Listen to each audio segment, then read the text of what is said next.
हो गया चालू। अच्छा, जय हिंद। आज जो है हम लोग चैप्टर 5 पढ़ने वाले हैं। तो इतिहास का चैप्टर कितना है?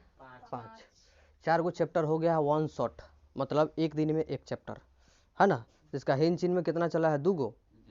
यूरोप में राष्ट्रवाद 2 गो। अच्छा हाँ, भारत में राष्ट्रवाद 2 गो।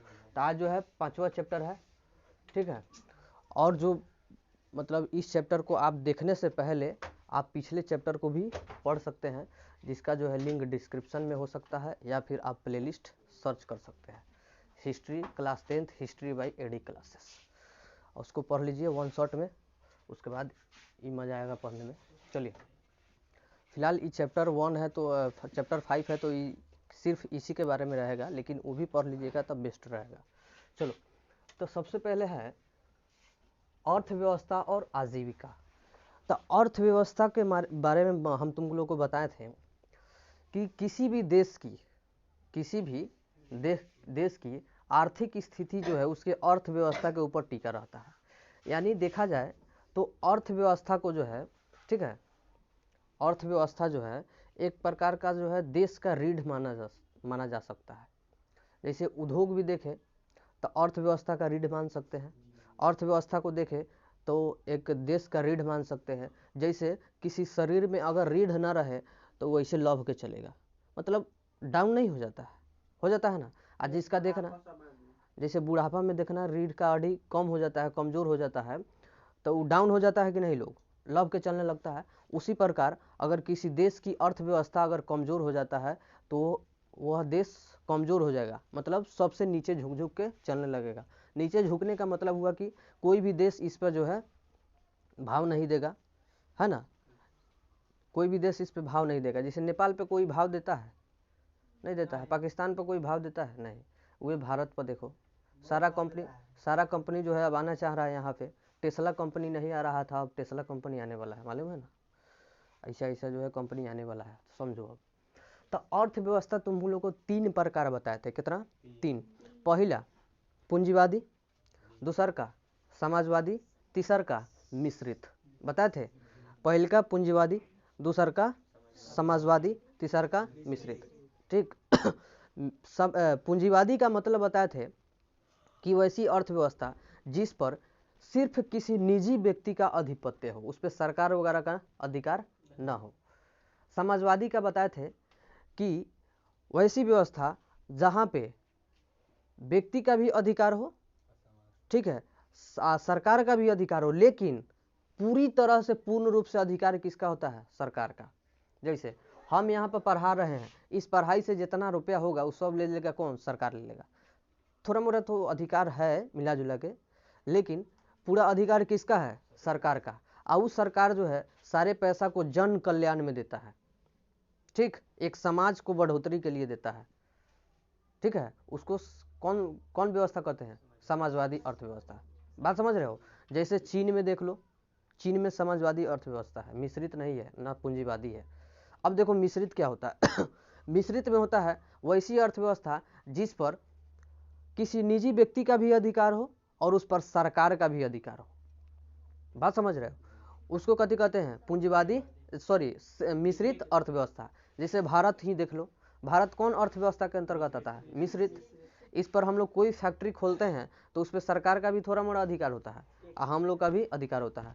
अधिकार उसका रहता है, टैक्स वगैरह, कर, भू राजस्व वगैरह ये सब लेता है ना। तो वही अधिकार हुआ। तो समझ में आ गया? पूंजीवादी, मिश्रित और समाजवादी। तो अर्थव्यवस्था कितना? 3, ठीक। चलो, अब ब्रिटेन में कहे तो कौन अर्थव्यवस्था? ब्रिटेन, इंग्लैंड, पूंजीवादी। कथी? पूंजीवादी। ब्रिटेन, इंग्लैंड, ये सब जो है, अमेरिका पूंजीवादी अर्थव्यवस्था पर जो है विश्वास करता है। वहाँ पे मिश्रित वगैरह नहीं है, पूंजीवादी है। इसलिए क्योंकि वहाँ पे एजुकेशन सिस्टम पर जो है कर वगैरह नहीं होता है, किसी फैक्ट्री वगैरह पर कर नहीं होता था, ठीक है। इसलिए आज पूरा धनिक है। अब भारत में देख लो, पढ़ाइयों कर रहा है तो उस पर भी कर है, कोई चीज़ उपजा रहे हो तो उस पर भी कर है, घर कहीं बसा रहे हो, घर ले रहे हो तो उस पर भी कर है, हर चीज़ पे कर है कि नहीं। लेकिन हाँ, गाड़ी भी चला रहे हैं हम लोग, तो इंश्योरेंस देखो, गाड़ी का दाम बहुत सस्ता होता है, मोटरसाइकिल जैसे खरीदने जा रहे हो तो उसका दाम बहुत सस्ता है, लेकिन कथी कथी लेता है, पोल्यूशन, ठीक है, इंश्योरेंस, रोड जो है कर, ठीक है, मैंने हर चीज़ का कर ले लेता है, पहले ही एडिंग कराता है। अब एगो स्प्लेंडर चल जाता है कहाँ, 1,20 तक, एक तक चल जाता है ना, 1,00,000 चल जाता है, 1,00,000 के आसपास। और उसका ज़्यादा से ज़्यादा दाम होगा मात्र 54 के आसपास, 50, हाँ 50-54 के आसपास दाम होगा। और सब जितना है सब कर लेता है कौन, सरकार। सोच लो, आधा से ज़्यादा ले रहा है, तो इसलिए ये जो है डाउन होते जा रहा है। यहाँ पे पूंजीवादी अर्थव्यवस्था नहीं आ रहा है, मिश्रित आ रहा है। ठीक, चलो तो ये अर्थव्यवस्था समझ गया सब। ठीक, अब देखो आजीविका, एगो होता है आजीविका, एगो होता है जीविका। एगो होता है आजीविका, एगो होता है जीविका। जैसे प्रधानमंत्री, देखो यहाँ पे जो है ना, जैसे भारत का देखते हैं तो भारत का न्यूज एंकर सब बिका गया है, बिकाऊ सब है, बात समझ रहे हो, हाँ सब बिका जाता है। लेकिन वही चले जाओ बाहर के जो है प्रधानमंत्री, राष्ट्रपति या फिर न्यूज एंकर, ये कभी नहीं बिकाता है, प्रधानमंत्री से, राष्ट्रपति से कभी नहीं बिकाता है। धड़ल्ले से सवाल पूछ लेगा। जैसे प्रधानमंत्री यहाँ पे भारत में ही कह रहे थे कि पकौड़ी तलना भी एक प्रकार का रोजगार है, तो उसमें का जो एंकरवा है तो करा, हाँ बात तो सही है। और वही अगर अमेरिका में बोलता कि पकौड़ी तलना भी एक प्रकार का रोजगार है, तो सीधे कहता नहीं सर आप गलत बोल रहे हैं, पकौड़ी तलना तो एक प्रकार का जीविका है। कथी है, जीविका। कोई व्यक्ति अगर पकौड़ी कहीं मुरही कचरी बेच रहा है तो व्यापार कर रहा है, रोजगार कर रहा है नहीं, वो अपना जीवन चला रहा है। कोई भी व्यक्ति 100 रुपया 200 रुपया से कथी चला सकता है, जीवन नहीं चला सकता है, उसको जीविका ना बोलेंगे तो सीधे टोक देता। लेकिन यहाँ पर भारत में नहीं टोक सकता है, कहाँ से उस पर कमांड है। जैसे सवाल जवाब पूछने जाएगा, हार्ड सवाल कहेगा, हाँ नमस्कार आप मिलते हैं ब्रेकिंग न्यूज़ 10 मिनट के बाद आप लोग को मिलते हैं, तो ले चाय नाश्ते पानी जो है आप लोग करिए, हाँ वो मैं 500 रुपया घुसिया देगा। ठीक करी तरह तू निमन निमन सवाल पूछो, खत्म, बिका गया। बात समझ रहे हो, इस तरह से होता है भारत में। अब वही इंग्लैंड चल जाओ, अमेरिका चल जाओ, वहाँ पे ऐसा हो ही नहीं सकता है, सब ईमानदार है। हम लोग का जो है शायद न्यूज का श्रेणी जो है, न्यूज का श्रेणी जो है शायद 130 के आसपास है, 130 नंबर पर है। सोच लो इतना अभी नीचे है, समझ रहे हो। तो सब बिकाऊ बिकाऊ मीडिया से हो गया है आजकल बहुत। और जरूरी नहीं है एगो सरकार में बिकाऊ है, जरूरी नहीं कि बीजेपी से बिकाऊ है, कांग्रेस में भी बिकाऊ है। हर पार्टी का एक न्यूज एंकर हो गया है जो खाली उसी का बात करेगा। कांग्रेस का भी बहुत बुरा ऐसा है जो खाली कांग्रेस का ही बात करता है, वो बिका गया है। बीजेपी का बहुत ऐसा एंकर है जो खाली बीजेपी का बात करेगा। बात समझा, बिहार में आओ, हाँ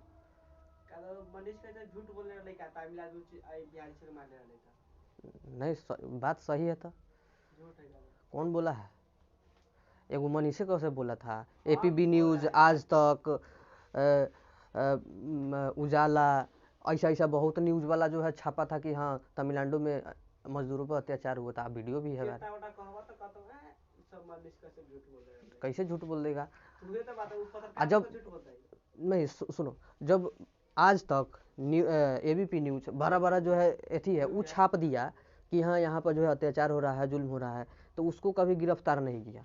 और यही यहाँ पर छाप बोल दिया खाली, तो इसको गिरफ्तार करवा दिया, एनए से लगवा दिया।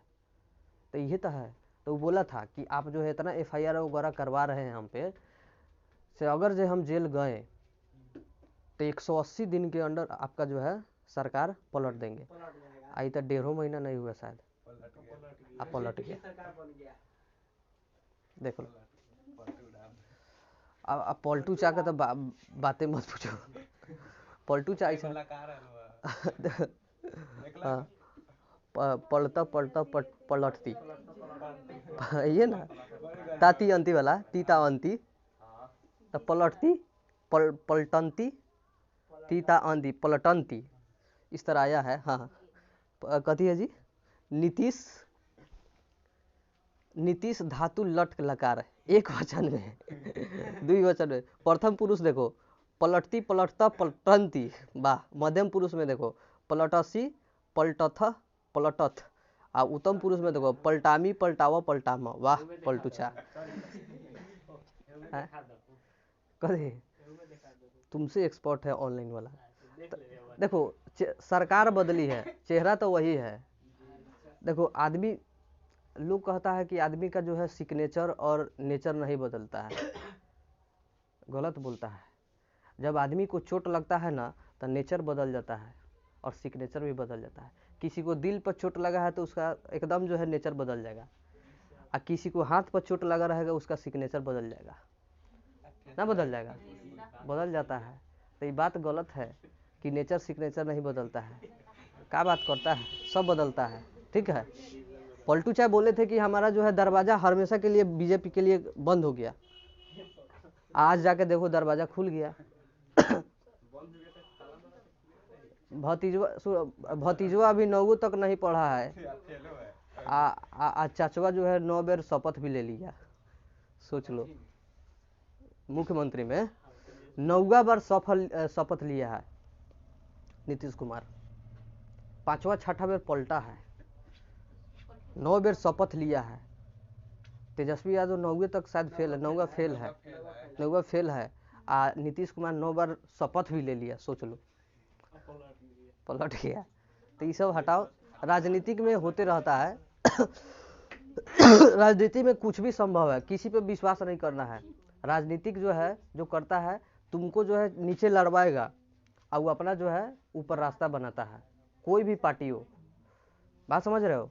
तो यही से कहते हैं पॉलिटिक्स और प्यार पे कभी भी भरोसा नहीं करना, कब बदल जाएगा कोनो ठीक नहीं है। सही है ना सन्नी जी? जैसे पलटू शाह है। अब देखो बिहार का कहाँ तक विकास होता है का। अब बीजेपी सरकार आया, अब देखिए कहाँ तक जाता है विकास।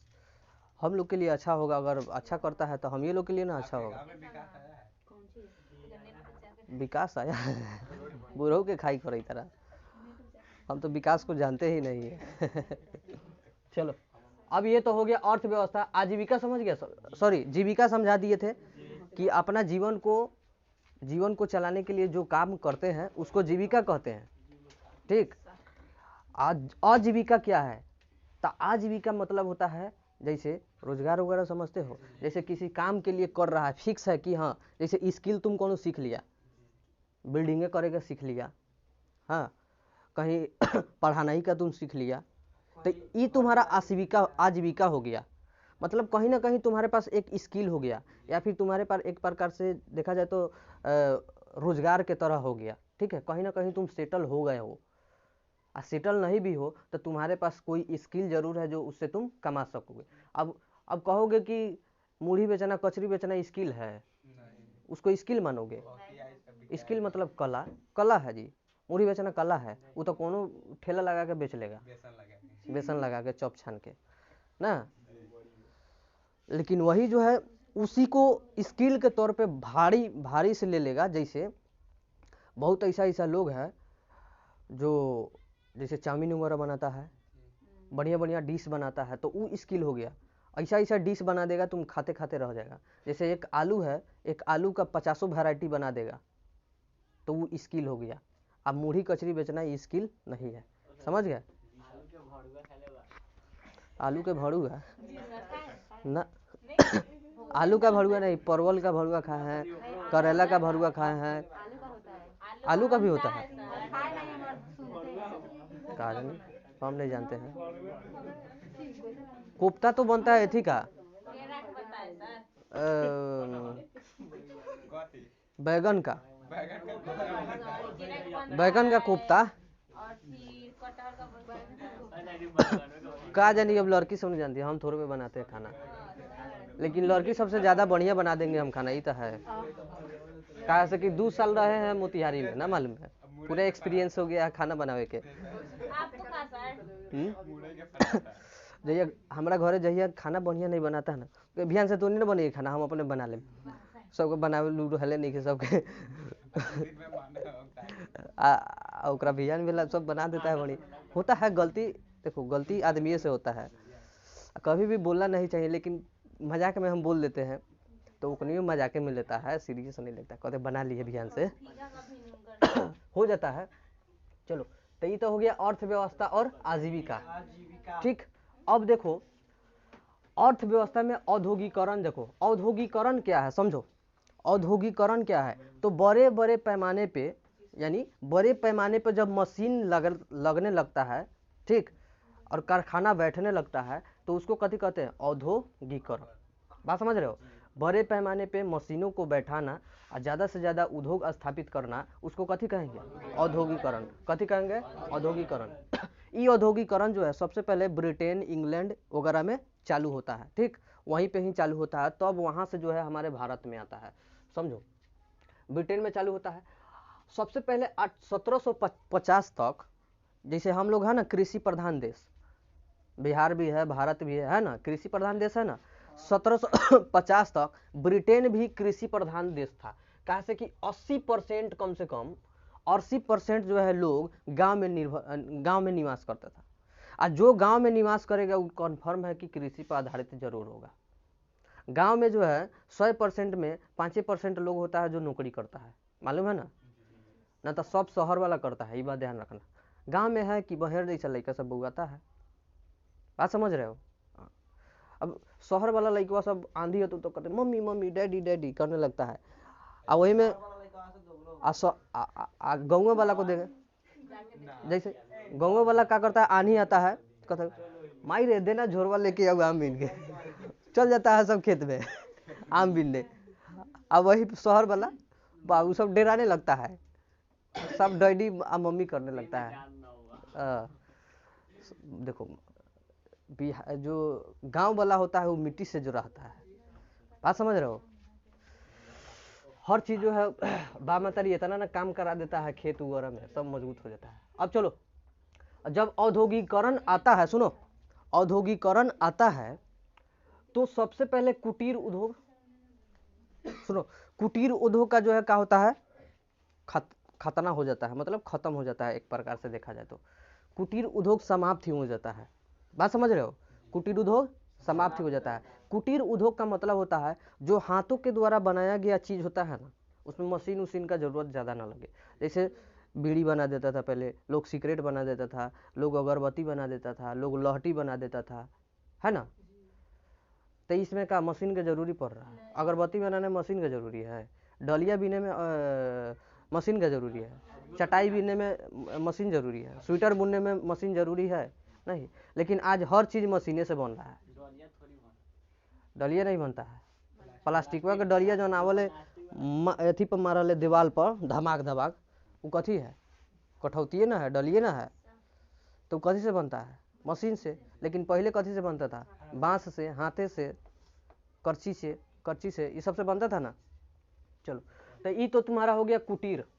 लेकिन जब कुटीर का विनाश हो गया तो उस व्यवस्था को कहें, उस चीज को कहें निरोधोगीकरण। कथी, निरोधोगीकरण। मतलब निरोधोगीकरण का मतलब होता है निरुज और औद्योगिकरण, निरुधोगीकरण। ठीक, तो कहना कि जब औद्योगिकरण के बाद कुटीर उद्योग का जो है पतन होने लगा, जिसको हम निरोधोगीकरण कहते हैं। औद्योगिकरण के बाद कुटीर उद्योग का पतन होने लगा, उसको हम निरोधोगीकरण कहते हैं। बात समझ रहे हो? अब देखो जब औद्योगिकरण हुआ तो कारण क्या था? औद्योगिकरण का कुछ तो कुछ कारण होगा। तो देखो कारण था कि हम लोग जानते हैं कि आवश्यकता ही आविष्कार की जननी होती है ना, होती है ना। अगर तुमको कोई चीज का आवश्यकता पड़ता है तभी तुम उसको कार्य करते हो। जैसे तुमको भूख लगा तो खाना बनाओगे, है ना। कपड़ा फटेगा तो कपड़ा जाके सिलवाओगे या फिर खरीदोगे, है ना। ठंडा लगेगा तो क्या करेगा, स्वेटर पहनेगा, चाहे आग तापोगे। माने आवश्यकता है तभी ना उस चीज का जो है उत्पन्न हो रहा है। उसी प्रकार जो है हर चीज का आवश्यकता पड़ने लगा लोगों को, और आवश्यकता हुआ तो लोग क्या किया, उद्योग स्थापित कराने लगा बड़े बड़े लोग। ठीक है, और उसका कारण भी पड़ गया कि ज़्यादा से ज़्यादा कच्चा माल मिलने लगा। ठीक, कच्चा माल मिलने लगा, कम जो है रुपये में जो है श्रमिक मिलने लगा। बात समझ रहे हो? लोहा जगह जगह मिलने लगा, जिससे क्या होता है कि ज़्यादा से ज़्यादा जो है उद्योग जो है स्थापित होने लगा। जैसे हम लोग जानते हैं ना लोहा उद्योगों की जननी होता है, जानते हैं ना। तो लोहा जो है ज़्यादा से ज़्यादा मात्रा में मिलने लगा। तो इस प्रकार जो है हमारा उद्योग जो है औद्योगिकरण की शुरुआत हो गया। तो पूछेगा कि औद्योगिकरण की शुरुआत कहाँ हुआ, तो ब्रिटेन में। कहाँ हुआ? ब्रिटेन में। कब? तो 18वीं शताब्दी में। कब? 18वीं शताब्दी के बारे में वो पूछी थे, बोले हैं क्लास में बताएंगे। सुनो, शताब्दी और सदी तुम लोग को बताए थे। शताब्दी, शताब्दी का मतलब होता है 100 वर्ष। कितना? 100। सदी का है तो भी शताब्दी, ठीक है। दशक का है तो 10 वर्ष। सदी या शताब्दी का है या सेंचुरी का है तो कहना 100 वर्ष। कितना वर्ष? 100। अगर वही दशक का है तो कितना? 10 वर्ष। शताब्दी सुनो, अगर हम कहे कि बताओ ये कौन शताब्दी है? 20वीं। कौन शताब्दी? 20वीं। अगर हम कहे कि बताओ ये कौन शताब्दी है? 21वीं। कौन? 21वीं। तो 21वीं है तो समझो शताब्दी में जो अंक रहता है उसमें एक भी अंक जुड़ गया तो वो अंक जुड़ा जाता है। जैसे हम कहें 1901 तो एक अंक बढ़ा, तो एक अंक बढ़ा था कथी? 20वीं। हम कहें 1908 तो एक अंक बढ़ गया है, 8 को नहीं जोड़ेंगे, हमारा अंक बढ़ा है ना, 8 बढ़ा है ना, तो कथी? 20वीं। अगर हम कहें 2020 तो 20 बढ़ा है, तो 20 पहले से है तो एगो जोड़ देंगे तो कथी? 21वीं। बात समझ रहे हो? अगर रहेगा 1799 तो बताओ कथी होगा? हाँ 18वीं होगा। 17वीं ना करना, चाहे 19वीं नहीं करना, 1799 तो कथी? 18वीं। समझ गए? अगर उस तरह नहीं करना है तो कहना दशक में आ जाए। दशक में तो दशक में जैसे मान लिए अगर हमारा जो है ई तो हो गया तुम्हारा, देखा जाए सॉरी, तो ये कौन शताब्दी? 22वीं। कौन? 22वीं। ये हो गया 22वीं सेंचुरी, यानी 22 सेंचुरी हो गया यहाँ तक। यहाँ तक अगर हम इसी में 21वीं ना था जी, ठीक है। अब कितना कर दिए थे जी हम? 21वीं शताब्दी। चलो 2100 पूरा है ना। अगर हम यही में कर दे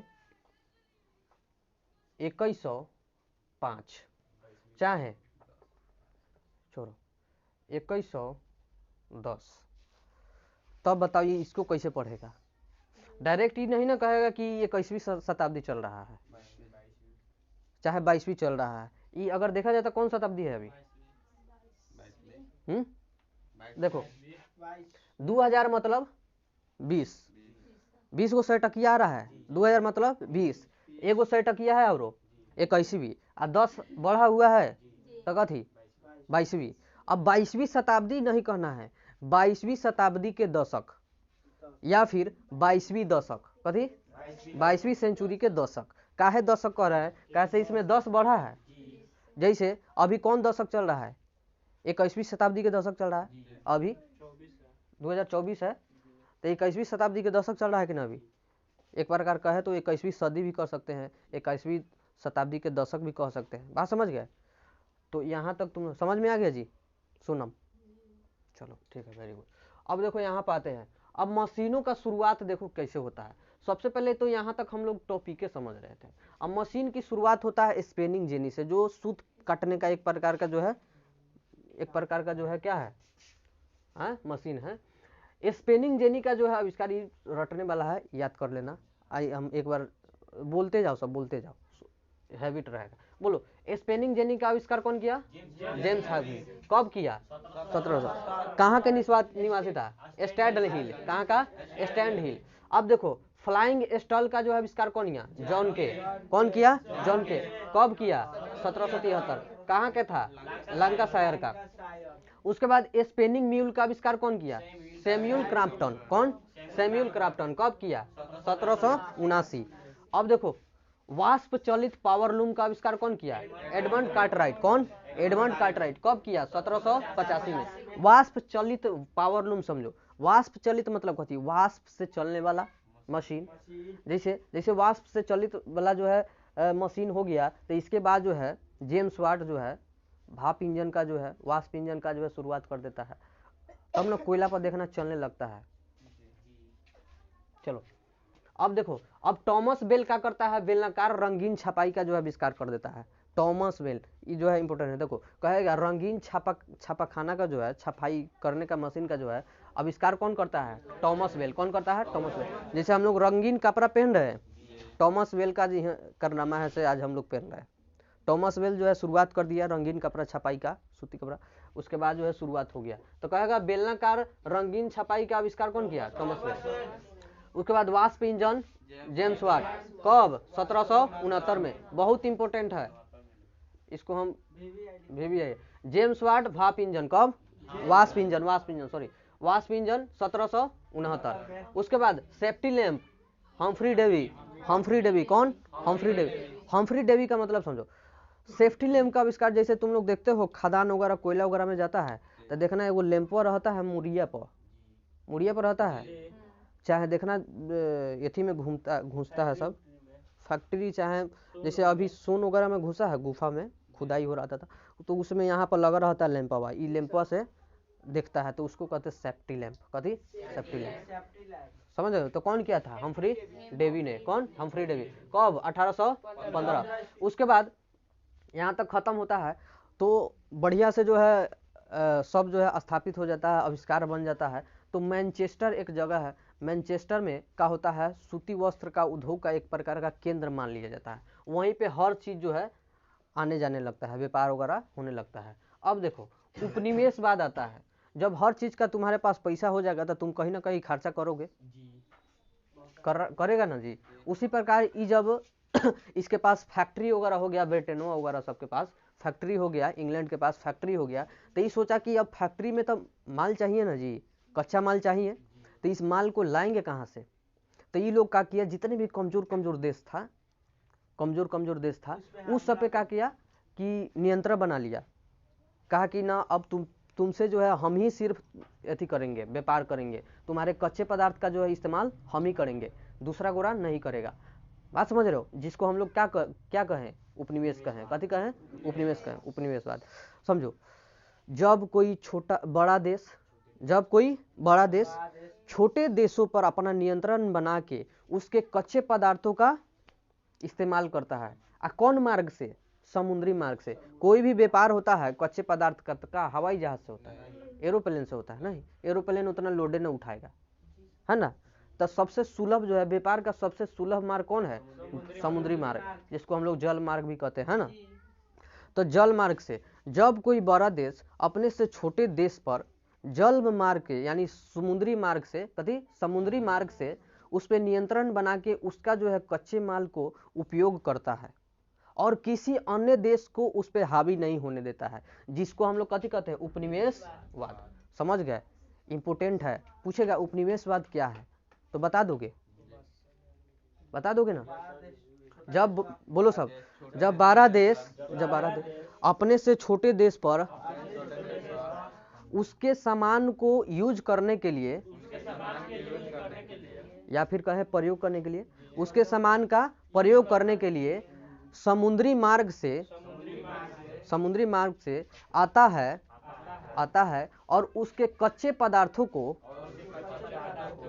अपने यहाँ ले जाता है और उसे वस्त्र या फिर अन्य वस्तुएं बनाता है और उससे लाभ कमाता है। बात समझ रहे हो? तथा अपने के अलावा दूसरे देश को उस पर नियंत्रण नहीं होने देता है, अपने के अलावा दूसरे को नियंत्रण नहीं करने देता है। बात समझ रहे हो? सारा लिखवा गायब है, क्या बात है? कहाँ है वो सब? मर गए यार।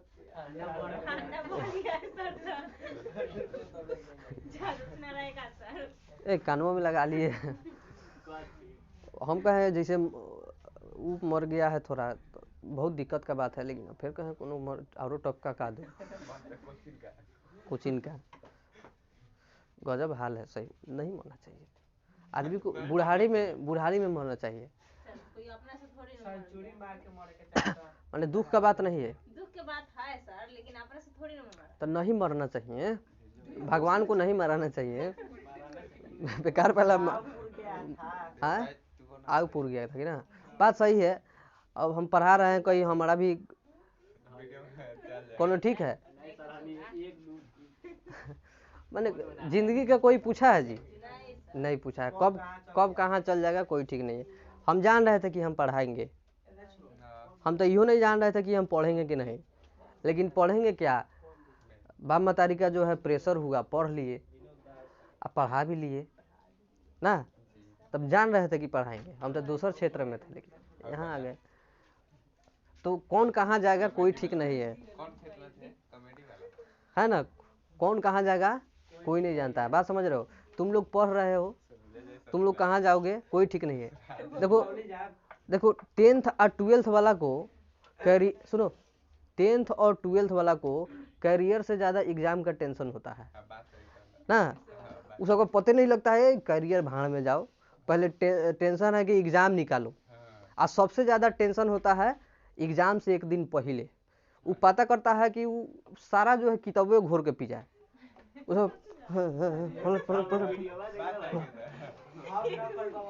जल्दी याद ना होता है तो ऐसे हे भगवान जी का करूँ का कैसे मेरा पार लागी, समझ में ना होता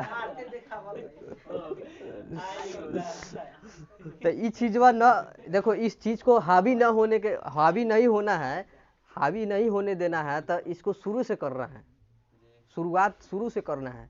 अब जाओगे लास्ट में तो कहाँ से होगा, अब लास्ट में लड़का सब सोचले कि जितना हो जाए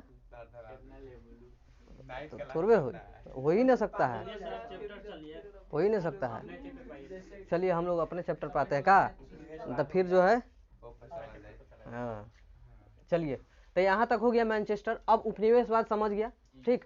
अब देखो गुमास्ता, जैसे अपना गाँवों में बहुत गोरा का नाम होगा गुमास्ता हुआ रउलवा के देखो गुमास्ता किसको कहा जाता है, उसको बोलना गुमास्ता। गुमास्ता कहना था, देखो कहना कि देखो गुमास्ता का अर्थ क्या होता है हम तुमको समझाते हैं, चलो समझो। जब जब मजदूर लोग, ठीक है, शिलालेख शिल्पकार जो था, जैसे मूर्ति वगैरह बनता है, पत्थर को कटिंग करता है, तो जितने वो लोग थे मजदूर लोग थे, तो वो लोग जो है सस्ता सस्ता दाम पे कार्य को बढ़िया से कर देते थे, ठीक, सस्ता सस्ता दाम से। अब हो गया कि ब्रिटेन वाला कोई भनक लग गया कि सस्ता दाम पर बढ़िया से कर रहा है, तो हमको बढ़िया इंजीनियर को जो है बढ़िया जो है शिल्पकार का खोज करना है, ठीक। तो वो करता था कैसे, जैसे आईपीएल में सट्टा वगैरह लगता है, जो बढ़िया खेलता है उसका बोली लगता है 5 लाख 10 लाख 2 करोड़ 10 करोड़ 20 करोड़ 15 करोड़ लगता है। उसी प्रकार जो बढ़िया बढ़िया था शिल्पकार, सब बढ़िया थोड़े हो जाता है, सब बढ़िया पढ़ा दी, सब बढ़िया पढ़ा दी तो हो गए। कौन के अभी 24-25 करोड़ आईपीएल में, बाप रे बाप, जितना वो विदेशी कर रहा है, इंडियन नहीं। देखो उसको खरीदने का मालूम है, जब कोविड-19 हुआ था तो बहुत दान किया था भारत वालों को। देखो तो कहीं कहीं आप दान कर रहे हो, किसी को हेल्प कर रहे हो, तो कहीं ना कहीं आपको रिटर्निंग मिल जाता है, बात समझ रहे हो। आप कहीं छोड़ रहे हो, आप कहीं गंवा रहे हो, तो आपको रिटर्निंग मिलेगा, बात समझ रहे हो। हाँ, आप जौना चीज़ में वक्त दीजिएगा वो चीज़ आपका हो जाएगा कन्फर्म है, या फिर पढ़ाई हो या फिर प्यार हो। अब प्यार में घुसिएगा, रात दिन वही में रहेगा तो कन्फर्म है मिलिए जाएगा, पढ़ाई में घुसिएगा तो कन्फर्म है हमको वो मिलिए जाएगा। तो छोड़ के देखिए ना, आपको वो भूला जाएगा, मतलब पढ़ाई भूला जाएगा आपको, अब प्यार के तो कोनो बातें नहीं, वो तो चाइनीज चीज होता है। चलिए गुमास्ता, गुमास्ता समझ गया, मैंने बोली लगाया हुआ मजदूर को कथी कहते हैं, गुमास्ता। बोली लगाया हुआ मजदूर को गुमास्ता। जो ये बोली कौन लगाया, ब्रिटेन के व्यापारी एजेंट, एजेंट जो था उसको कहा जाता, ठीक। ज्यादा पेशकशी रपन पर क्या बोलते हैं रकम पर उसको ले जाता था, जैसे है ना अभी आईपीएल में हुआ ना, समझा है ना, ज्यादा पेशकशी रकम देना है कि हाँ इतना लाख इतना करो, उसको ले जाता था उठा के, बोली लगता है, ठीक। चलो आगे आते हैं फैक्ट्रियों की स्थापना, कथी क्या, फैक्ट्रियों की स्थापना। सबसे जो है पहले द्वारका नाथ टैगोर ने बंगाल में 1830 से 40 में जो है 6 गो कंपनी को जो है स्थापित किया था। पूछेगा, ये पूछने वाला नहीं है, लेकिन ध्यान रखना कि बालक, देखो द्वारका नाथ जो है, द्वारका नाथ टैगोर जो है क्या करता है, 6 गो संयुक्त उद्यम का शुरुआत करता है। और कब करता है, 1830 से 40, यानी देखा जाए तो 19वीं शताब्दी के आसपास, है ना। चलो अब जो है सर्वप्रथम सूती मिल जो है बंबई में 1851 में स्थापित होता है। सर्वप्रथम सूती मिल बंबई में, कहा, बंबई। बंबई का नया नाम क्या है, मुंबई, ठीक है। बंबई थाने से जो है कहाँ से, मुंबई से बम्बई से थाने तक रेल चला था 1853 में। अब बिहार में कब चला था? 1860 में। ठीक है, चलो। सर्वप्रथम सूती मिल की स्थापना बम्बई में होता है 1851 में। ठीक ठाक चलता है। अब देखो होता क्या है, पहला कारखाना नानाजी धबार, कथी? नानाजी धबार। न याद रही तो नानाजी याद रखिए, ठीक? नहीं याद रही तो कथी? नानाजी धबार, धबार। चलो, तो नहीं याद रहेगा तो पहला कारखाना कौन? नानाजी। कौन किए? नानाजी। पहला कारखाना तो हो नानाजी। कौन? नानाजी। कोनो लेके कहना तो हो नानाजी, याद हो जाए तोरा मुंह पर। चलो कथी? चलो अब देखो, पहला कारखाना नानाजी दरबार 1854 में किया। कब? 1854 तक किया। 1800 जो है 80 तक 30 गो कारखाना हो जाएगा, हो गया। कितना? 30 गो। 1800 जो है 80 तक कितना हो गया कारखाना? 30 गो। पूछेगा ये क्वेश्चन, तुम लोग को समझ में नहीं जाए, काते पूछ दिया, कहेगा बहुत हार्ड है, लेकिन ये पढ़ लिया ना यहाँ। 1854 से 1880 के बीच कितना कारखाना हो गया? 30 गो। कितना? 30 गो। याद रहेगा। उसी प्रकार जो है 1895 से 1814 तक 144 गो उद्योग गया था सूती का। चलो अब देखो, सर्वप्रथम मिल बम्बई में, कपड़ा मिल बम्बई में। अब पहला कारखाना नानाजी दरबार 1854। अब देखो आयात और निर्यात। निर्यात का मतलब होता है कि कच्चे पदार्थ को भेजना। निर्यात मतलब भेजना, एक्सपोर्ट करना। आयात इंपोर्ट, आइए मतलब अ से आइए, अ से आयात, अनि से नहीं, अनि से जाइए। बात समझ रहे हो? मतलब आना क्या? आयात, आ जाना क्या? निर्यात। बात समझ गए? तो हमारा जो है देश अगर इंग्लैंड से भारत में ले आ रहा है कच्चा पदार्थ, तो कथी हो गया? आयात। भारत के लिए आयात, और इंग्लैंड के लिए निर्यात। अगर भारत यहाँ से कच्चा पदार्थ भेज रहा है ब्रिटेन, तो यहाँ के लिए कथी हुआ? निर्यात, और वहाँ के लिए आयात। बात समझ गए? ठीक है, चलो अब आते हैं आयात में होता क्या है। सबसे पहले स्वेज नहर का स्थापना होता है 1869 में। कब? 1800 में स्वेज नहर का स्थापना होता है। उसी से जो है क्या होता है, आयात निर्यात और बढ़ जाता है इंग्लैंड ब्रिटेन वगैरह से। बात समझ रहे हो? 1869 में यहाँ तक तो कंपनी आ गया था 17वीं शताब्दी में। 17वीं शताब्दी में ही कंपनी आ गया था, लेकिन कम से कम 200 साल वेट करना पड़ा। 1869 में स्वेज नहर का जो है स्थापना होता है। इंग्लैंड से जो है बम्बई आता है। ठीक है, इंग्लैंड से बम्बई खूब जो है व्यापार होने लगता है। ठीक, अब व्यापार घिंगरा हो कुछ नहीं होता था, वो सब लूट लाट के ले जाता था। बात समझ रहे हो? लूट के ले जाता था, व्यापार कुछ नहीं करता था, दलाली करता था, ले जाता था वहां पर। जैसे मसाला वगैरह ले जाता था केरल से, तमिलनाडु वगैरह से, वैसा ही। अब देखो यहाँ तक ये स्टार मार दिए। पहला जूट मिल, बहुत इंपॉर्टेंट है। पहला जूट मिल जो है कलकत्ता में स्थापित हुआ। कहाँ? कलकत्ता में स्थापित हुआ 1917 में। कब? 1917 में। कौन किया? हुकुमचंद। कौन किया? पहला जूट मिल कलकत्ता में स्थापित हुआ 1917 में। स्थापित करने वाला हुकुमचंद। कौन था? हुकुमचंद। याद रहेगा। आप पूछेगा कि बताओ सबसे ज्यादा जूट कहाँ उत्पादित होता है बिहार में? कलकत्ता, पश्चिम बंगाल, वो नहीं ना है? पश्चिम बंगाल में। अगर कहेगा विश्व भर में कहाँ उत्पादन होता है? बांग्लादेश। कहाँ? बांग्लादेश। याद रहेगा। चावल सबसे ज्यादा कहाँ होता है? पश्चिम बंगाल, भारत में। विश्व में चीन लोग, चीन में। ठीक है। गेहूं कहे तो भारत में उत्तर प्रदेश, विश्व में कहे तो चीन। बहुत मेहनतिया इतना चीन होता है कि मत पूछिए। वो छोड़िए ना, वो सब देखो, उस का प्रकृति है, तो वो नेपाली होगा। चीनी यहाँ पर नहीं आ सकता है। देखो गोर गोर उजला उजला इसलिए होता है, सुनो, वहाँ का जो है प्रकाश जो है ना, वहाँ पे अलग है। जैसे ना ना ना, देखो समझो, ये जो है हम भूगोल में थोड़ा मोड़ा पढ़ाए हैं जी, ऐसा समझो, हाला नहीं करो। भूगोल में हम पढ़ाए हैं, हमारा मान लो कि पृथ्वी है, तो हमारा पृथ्वी का जो है,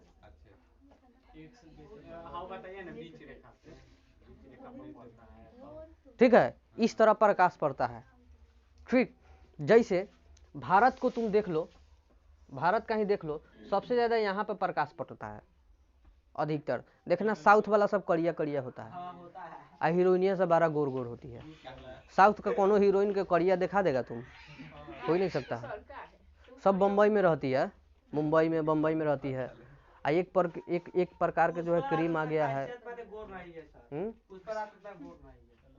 पुष्पराज, अल्लू अर्जुन, गोर देखो, गोर कोई नहीं है। तुमको गोर बनना है, उपाय बताए?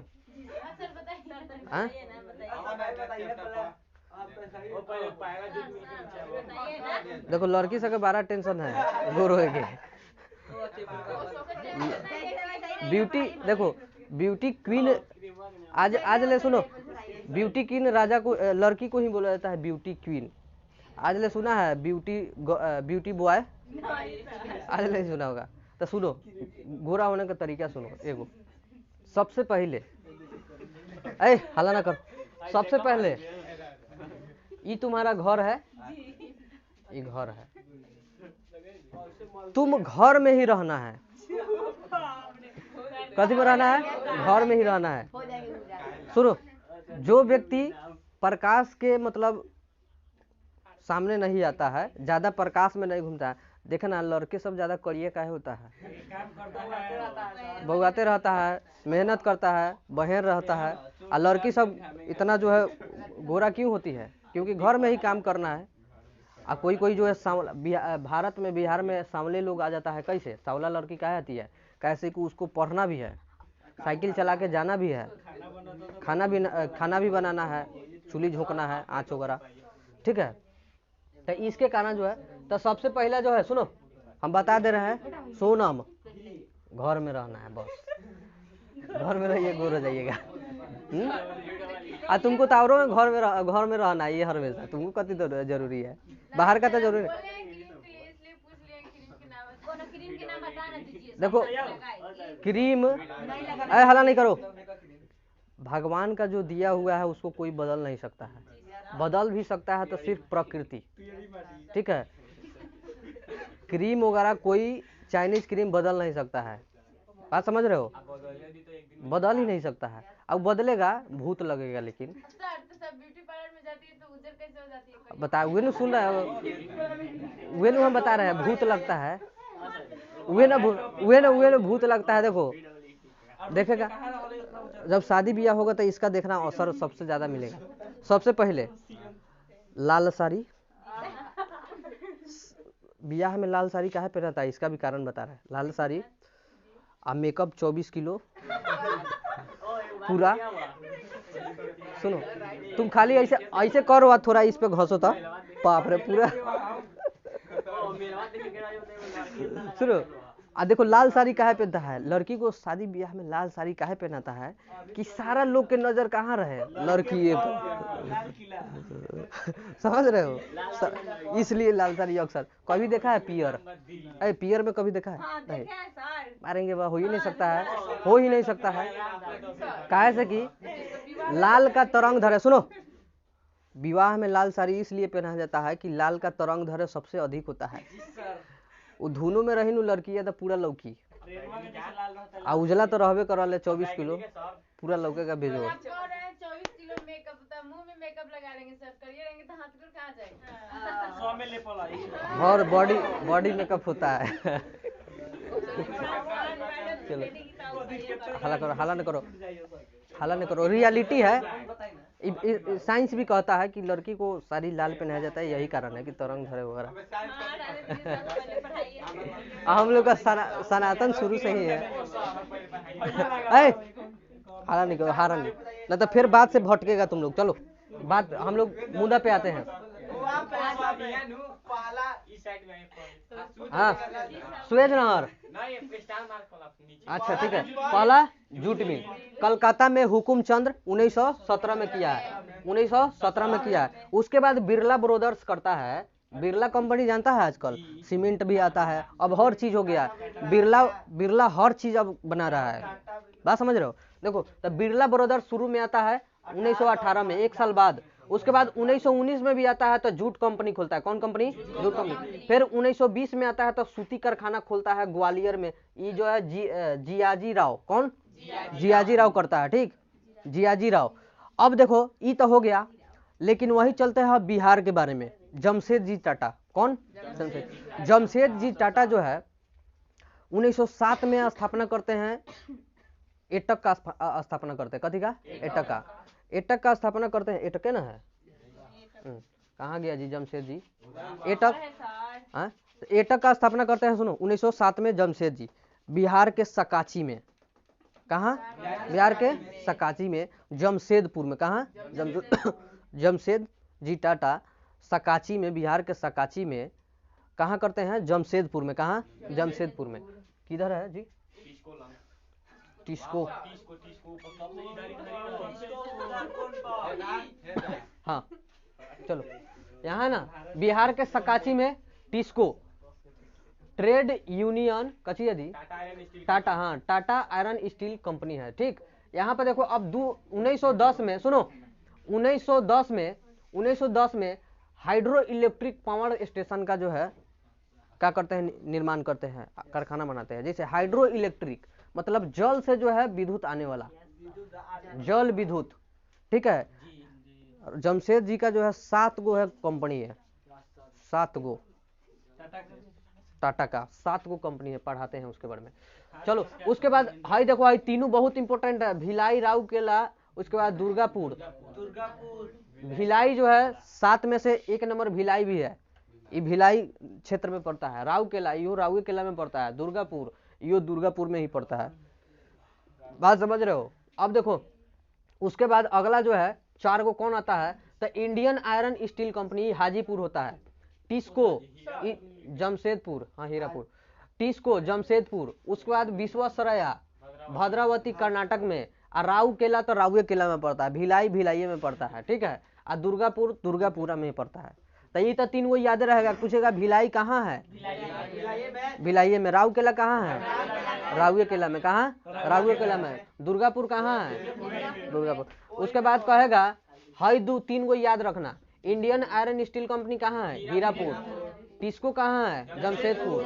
जमशेदपुर तक किसी को जो है भुलाएगा ही नहीं, टिस्को किसी को नहीं भुलाएगा, ठीक है। तो टिस्को को याद रखना। तो टिस्को कहाँ? जमशेदपुर में। जमशेद जी टाटा इनका मालिक थे। चलो अब विश्वेश्वरैया भद्रावती कर्नाटक में। तो तुमको 3 गो याद रखना है। 3 गो याद कथी? 2 गो याद रखना है। Indian iron steel company Hirapur, Visvesvaraya Bhadravati Karnataka. ओकरा बाद जो है टिस्को तो जमशेदपुर सबको याद है। राउरकेला सबको याद है, राउरकेला ही में पड़ता है। भिलाई जो है सबको भिलाई में पड़ता है। राउरकेला हो गया। दुर्गापुर वही में पड़ता है। तो दुर्गापुर और भिलाई और राउरकेला, ये 3 गो ऐसा जो था जो इस्पात उत्पादन करने में बहुत सर्वप्रथम था। इस्पात जानते हो सब क्या होता है? हाँ, इस्पात जैसे तुम लोग एक प्रकार का शुद्ध तो होता है। जैसे देखा है थी पेटी बनी, देखा है पेटी टीना वगैरह, वो इस्पात होता है। बात समझ रहे हो? टीना वो जल्दी जो है ज़्यादा टूटता उठता नहीं है, लमड़ के रह जाएगा लेकिन टूटेगा नहीं, जंग उंग कम धरता है, ठीक है। और लोहा में, लोहा तो फटाक दिन टूट जाएगा। ट्रेनों में कहा ना ब्रेक लगता है, ट्रेन में तो सब इस्पात का यूज होता है, नहीं लोहा का अक्सर यूज होता है। तो ट्रेन में देखा है कभी ब्रेक लगा वही जैसे हम लोग साइकिल में लगाते हैं वैसे लगता है ब्रेक? नहीं, उसे एयर प्रेशर से लगता है। ट्रेन में ब्रेक एयर प्रेशर से लगता है। ट्रेन इतना रफ्तार रहता है, कितना मजबूत लोहा का है ना, फटाक दिन तोड़ देगा, है ना। लेकिन वही एयर प्रेशर, जैसे तुम लोग देखा ना ट्रक वगैरह में देखता है, जब आता है गोंगिया पूरा हवा उड़ा देता है, ब्रेक लगता है, तो एयर प्रेशर से ब्रेक लगता है। बात समझ रहे हो? ट्रेन भी देखना जब आएगा खूब स्पीड में ऐसे करता है, बंद करता है ना।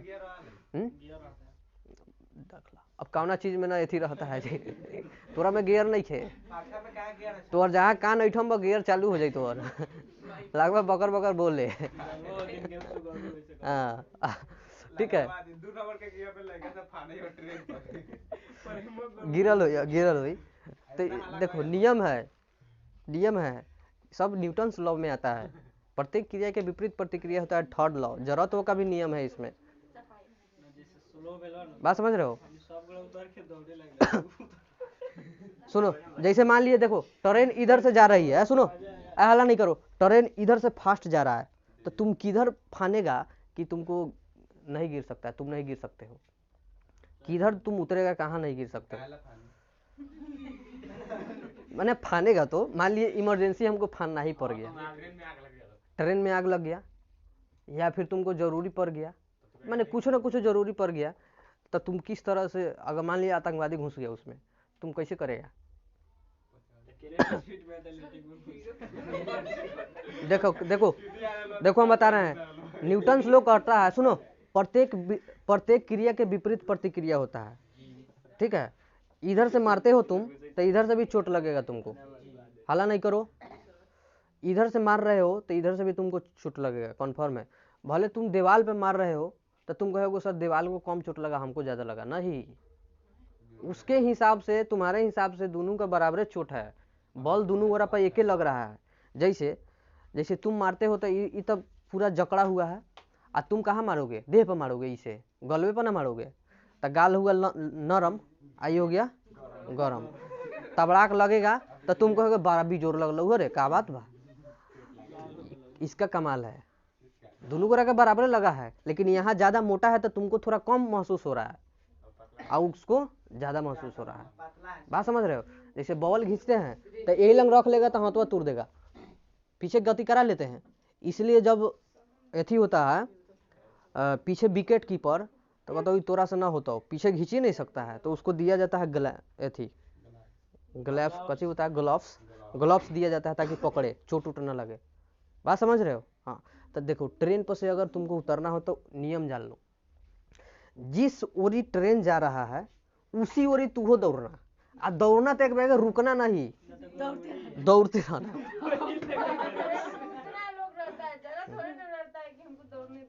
वो बात नहीं ना कर रहा है। जैसे मान लिया कि यहाँ दुआरी है, हाँ देखो कहाँ से नियम है, विराम, देखो कोई भी वस्तु जो है विराम में रहता है तो वो चाहता है कि विराम में रहे, कोई भी वस्तु गति में रहता है तो वो चाहता है गति में रहे, जब तक बाह्य बल काम न करे।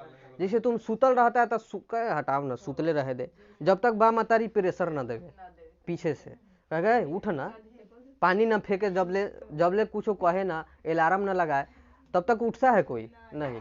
तो यह नियम है कि जो विराम में रहेगा वो विराम में रहना चाहता है, जो गति में रहेगा वो गति में रहना चाहता है, ठीक है। तो तुम फान रहे हो तो गति में रहो ना, गति पर से ना उतरा है, तुम गति में ना था, अब गति से एक बार विराम में आ जाओगे तो हो गया, डैमेज हो जाएगा। कभी भी विपरीत मत जाना, जैसे ट्रेन हेने जा रहा है तुम हेने फाना, तो उन्हें से तो प्रेशर दे रहा है ना, तुमको दे रहा है ना, कितना दौड़ने का कोशिश करेगा, गिरना संभव है। और वे जिधर ट्रेन जा रहा है उधर दौड़ता है, अगर गति में तो गिर नहीं सकता है। ये बात ध्यान रखना है, कभी जरूरी पड़ जाए तो हमको याद करना है।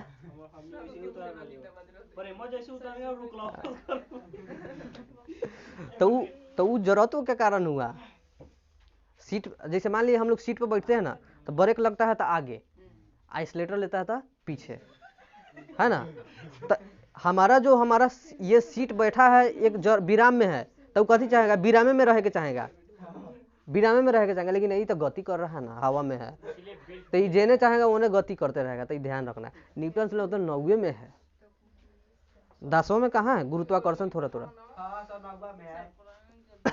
ठंडा लग रहा है, ठंडा लग रहा है ज्यादा कि ना, अब ज्यादा नहीं है, हो गया, घिसा गया, कहाँ है?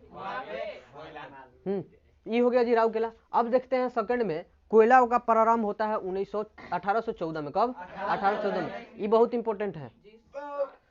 सबसे पहले जमशेद जी 1907 और कोयला 1814, बहुत इंपॉर्टेंट है। रानीगंज और पश्चिम बंगाल में जो है सबसे पहले कोयला खोना गया था, ठीक है। रानीगंज एथी में पड़ता है, झारखंड बगले में है, तो रानीगंज झारखंड, क्या बोलते हैं, झारखंड में पड़ता है, बिहार, बंगाल, उत्तर प्रदेश सब सटले ना है, तो पश्चिम बंगाल और झारखंड लगभग सटा हुआ है।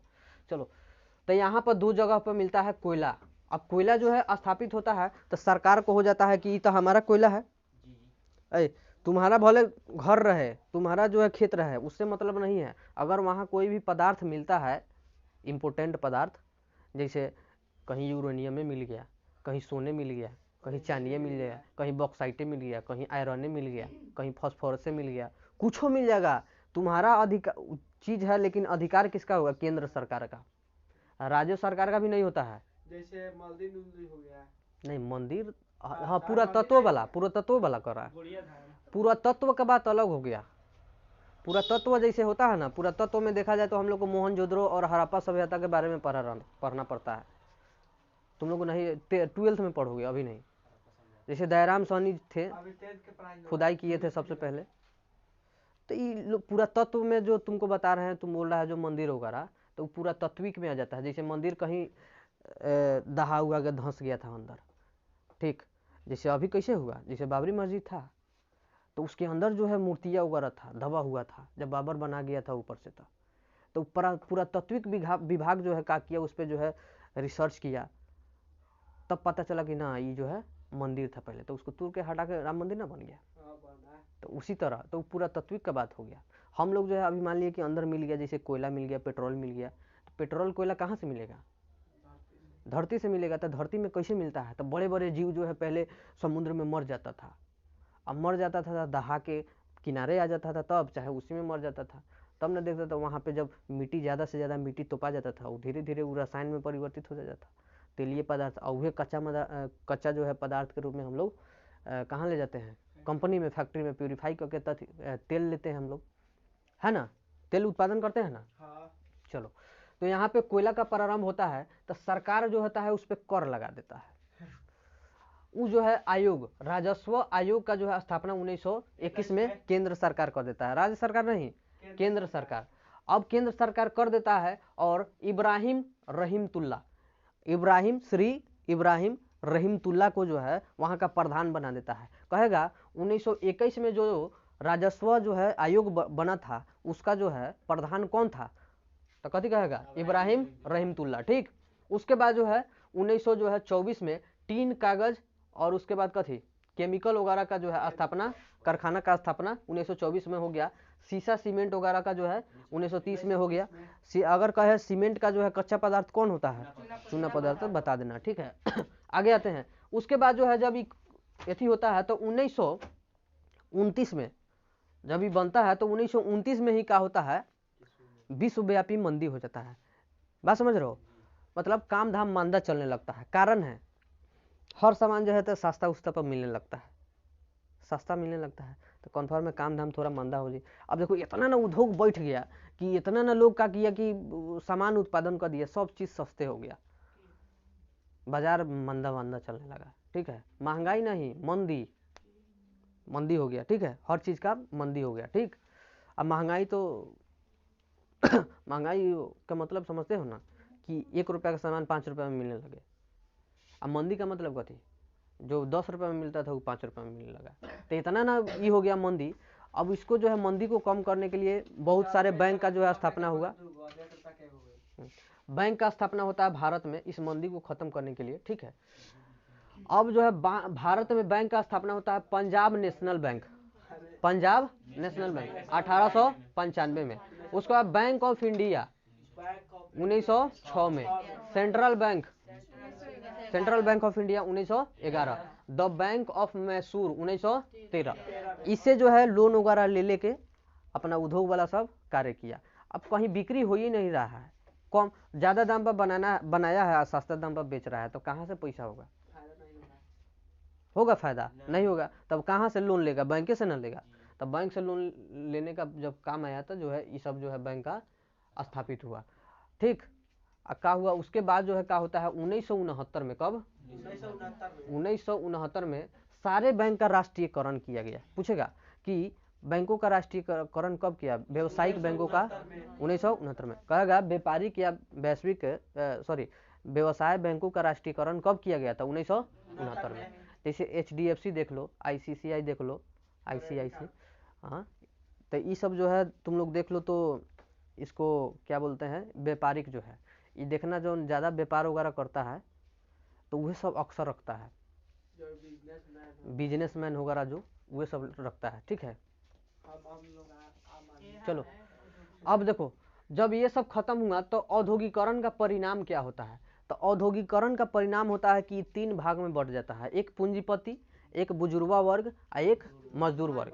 बुजुर्गा वर्ग का मतलब होता है मध्यम वर्ग, जैसे हम लोग मध्यम है, मतलब ऐसा कि ना धनिक है ना गरीब है, मतलब काम चल जा रहा है, तो हम लोग का काम चल जाता है मिला जुला के, तो हम लोग कौन में आएंगे? मध्यम वर्ग, मिडिल क्लास या फिर बुजुर्गा वर्ग, ठीक। अब देखो, एक हो गया मजदूर वर्ग, तो औद्योगिकरण का ही परिणाम है कि मजदूर वर्ग का जो है उदय हुआ। कहेगा कि मजदूर वर्ग का जो है उदय होने का कारण क्या है? तो तुम लोग कहना औद्योगिकरण। कची? औद्योगिकरण। समझ रहे हो ना सब? चलो अब देखो, जब औद्योगिकरण होगा तो कन्फर्म है किसी चीज का नाफा होगा तो किसी चीज का घाटा होगा। हर चीज का नाफा घाटा, हर चीज का जो है गलती सही होता है ना, होता है ना, हर चीज का लाभ हानि होता है ना। पानी का लाभ भी है, पानी का हानि भी है। पानी ठीक से पियोगे तो जीवन जी सकते हो, पानी ज्यादा पियोगे तो मर सकते हो। तुमको का किया जाए, समुद्र का पानी पिया जाए तो मर न जाओगे। तुमको का किया जाए, नाला नदी का पानी पिया जाए तो मर न जाओगे। तुमको का किया जाए, भूमिगत जल पिया जाएगा तो तुम जी ना सकते हो। अब तुमको का के तैरने का लूर नहीं है, नदी में फेंक दिए तो तुम मर नहीं जाओगे। अब तुमको का किया जाए, पानी पिए जाए तो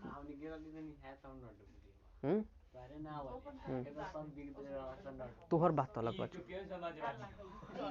तुम यूटोपियन में है कि ना। चलो मजदूर वर्ग का जो है उदय हो गया, तब परिणाम क्या हुआ सुनो। नगर का विकास हुआ पहला, जहां भी उद्योग रहेगा वहां नगर का विकास होना ही है, तय है। कहा से लोग धनिक हो जाता है धीरे धीरे। अब जहाँ धनिक होगा कन्फर्म है, सबसे पहले लोग धनिक होता है ना तो घर बनवाता है। ये तो सबका नियम है, मिडिल क्लास फैमिली का नियम है ही कि कुछ हो चाहे ना हो, लेकिन माथा पर छाता हो के चाहिए, छत होना चाहिए, है ना। चलो तो सबसे पहले घर का विकास हुआ, मतलब नगरों वगैरह का विकास हुआ, ठीक। बड़ा बड़ा नगर बनने लगा, नगर से महानगर। उसके बाद कुटीर उद्योग का जो है पतन हो गया, मतलब जितने भी कुटीर उद्योग था, छोटे छोटे उद्योग था। अब जैसे आजकल देखते हो स्वेटरवा बुनाई होता है, वो सब खत्म हो गया कि नहीं? ना हो गया। काहे खत्म हो गया? अब तो एक पर एक जो है स्वेटर आ रहा है, एक पर एक जो है जैकेट आ रहा है, तो का जरूरी है बिनुआ घसुआ पहनने का? एक जैकेट है, मशीन बना रहा है, लेकिन मजा आता है उसको पहनने, उसका बात अलग है। जैसे तेल आ गया इतना तो सब तरुआ खाता, तेल छानल खाता है, मतलब तरुआ जो है छानल छानल खाता है। घसुआ कोनो खाए के नाम लेवले कोनो ना। तो घसुआ हो गया कुटीर, आ छनुआ कथी हो गया? औद्योगिकरण, छनुआ, ठीक है। तो उसी आधार पर समझो ना। अब देखो साम्राज्यवाद का विकास हो गया। साम्राज्यवाद का मतलब होता है किसी एक जात का विकास होना, किसी एक वर्ग का विकास होना। तो साम्राज्यवाद यही ना हुआ, किसी एक वर्ग का था। कौन भी किसका विकास होता था? पूंजीपतियों का। किसका? पूंजीपति का। पूंजीपति का जो है विकास होता था ज्यादातर, इसका वर्ग का विकास होने लगा। जैसे जातियों में देखें तो जिस अगर अगर सरकार साम्राज्यवादी हो जाएगा तो खाली ये को जात को देखेगा। बात समझ रहे हो? अगर जो है क्या बोलते हैं, ठेकेदार साम्राज्यवादी हो जाएगा तो खाली वो अपने जो है जातवा भाइयों को देखेगा। बात समझ रहे हो? तो वैसे ही उद्योग वगैरह था तो खाली पूंजीपतियों वगैरह को देखता था, गरीब वगैरह ना, ठीक है। उसके बाद जो है वर्ग का उदय हुआ, तो वर्ग का उदय कथी? मजदूर वर्ग का उदय हुआ, ठीक। भाई सब जो है वर्ग अबे किया। उसके बाद स्लम पद्धति, इंपोर्टेंट है, इंपोर्टेंट है स्लम पद्धति। स्लम पद्धति होता है कि जब कंपनी या फिर कारखाना के बगल में जो मजदूर कार्य करता है वह अपना तंबू बना के अपना जो है खाना पीना का व्यवस्था करता है, उसको स्लम कहा जाता है। यह जो है कूड़े करकट के ऊपर बनाया जाता है। फैक्ट्री के बाहर जाओगे तो कूड़ा करकट रहबे करता है, आ कूड़े करकट पर ना फ्री देगा तुमको, ना तो शहर में कौन जमीन दे देगा? एक धूर देवे नहीं करेगा शहर में। गांव में तो दे देता है, लेना बांधना उससे टेंशन नहीं है ना, जोत ले। आ शहर में एक धूल ले लेगा तो बाप रे बाप गजबे हाल हो जाएगा। तो गांव गांव है, शहर शहर है। शहर का आदमी गांव को नहीं समझ सकता है, गांव के आदमी शहर को नहीं समझ सकता है। ये बात है। हम लिए के जैसे तुम्हारा पापा जी छोटकी मोबाइल दे हुआ, कहे कि टिका एम से फलनावा के नंबरवा निकाला था। अब अभिमानु भाई के दिए तो वो खोज ढूंढते रह गए, जहाँ मिलते नहीं है। अब हम खोजे तो पहले क्या किए कि गए फोन में गए तो फोन में नहीं था, वो खाली रिसेंट कॉल था। उसके बाद कांटेक्ट में गए, कांटेक्ट में गए तो कांटेक्ट में था, लेकिन ये नहीं मालूम था कि कथी नाम था। अब नाम था तब टिपते रह गए, पते नहीं चला। तब बोले कि उस बेटिया के हम अपन बोला हुई थी शिल्पिया के, तो शिल्पिया के बोले तो फटते निकाल दिया। तो जो छुटकी चलाता है छुटकी के बारे में अच्छा जानता है, और जो बड़का चलाता है वो बड़का के अच्छा जानता है। तो हर चीज़ का एक एक्सपर्ट होता है। हम लोग को छुटकी मोबाइल दिया जाएगा तो बोरिंग लगेगा, चलाने ही नहीं आएगा इस तरह का होता है। चलो अब मजदूर का आजीविका सुनो।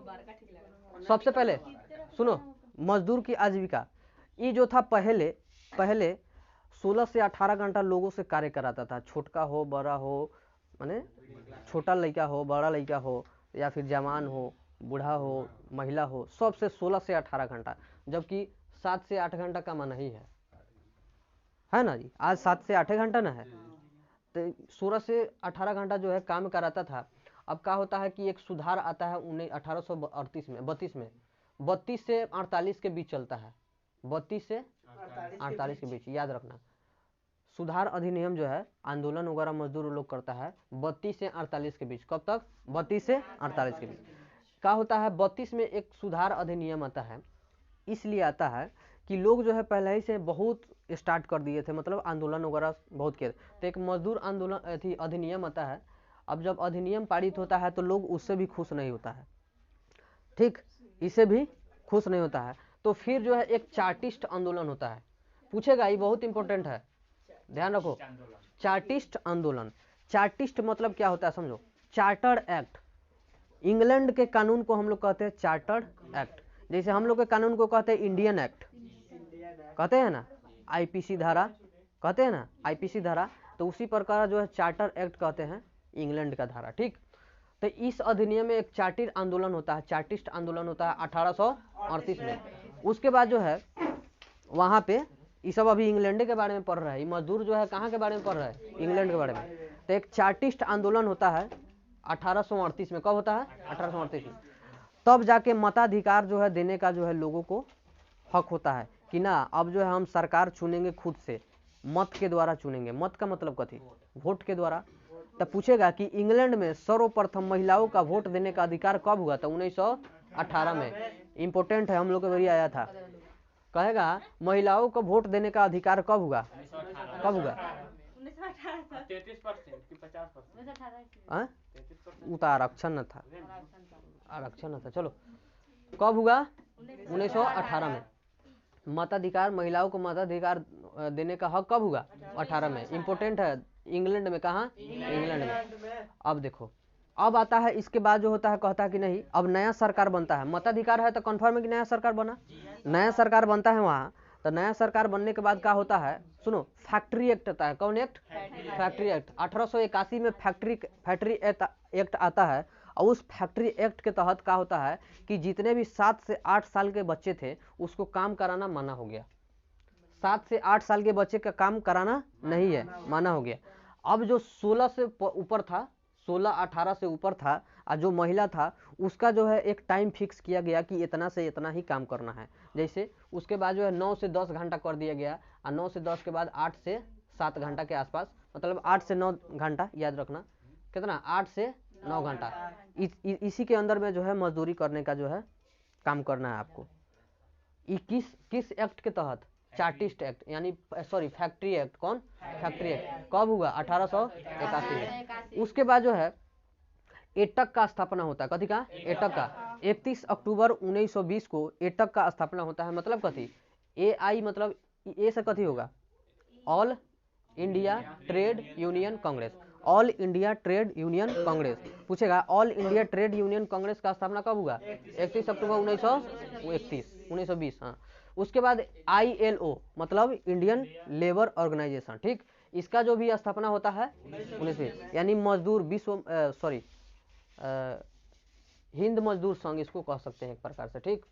अब जब स्थापना हो जाता है तो आगे देखो, इसके बाद जो है जब 20 में होता है तो 19 में हम लोग जानते हैं कि मंदी वगैरह आ गया था। तो ये लोग जो है इसका फ़ायदा बहुत उठाता है, मजदूर लोग फ़ायदा उठाता है। अब ज़्यादा से ज़्यादा सामान हो गया है उत्पादन, तो वो बेचा नहीं रहा है, तो पैसा आएगा कहाँ से? तो कहता है कि सारा बदला यही में लेना है। मजदूरी जितना ज़्यादा खटवा रहा था उसको कम करवाना है, हर चीज़ कराना है। तब मंदी जब 1929 से 33 तक चला था, उसके में जो है ये लोग बहुत काम करता है। देखो अब जो है मजदूर संघ अधिनियम 1926 में पारित होता है। कब होता है? 1926 में। मजदूर अधिनियम संघ कब पारित होता है?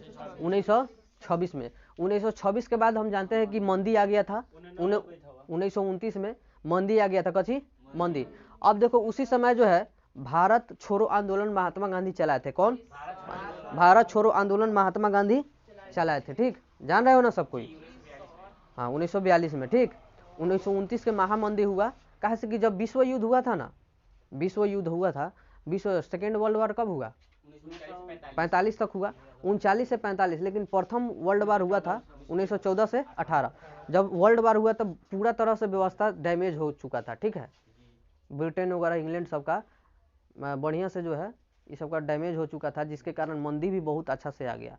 बात समझ रहे हो? और जब मंदी आ गया तो मजदूर जो है 3 भाग में बट गया। कई भाग में? 3। जब मजदूर 3 भाग में बटा तो एक बटा तो इंटक, एगो बटा HMS, एगो बटा यूटक, ठीक है।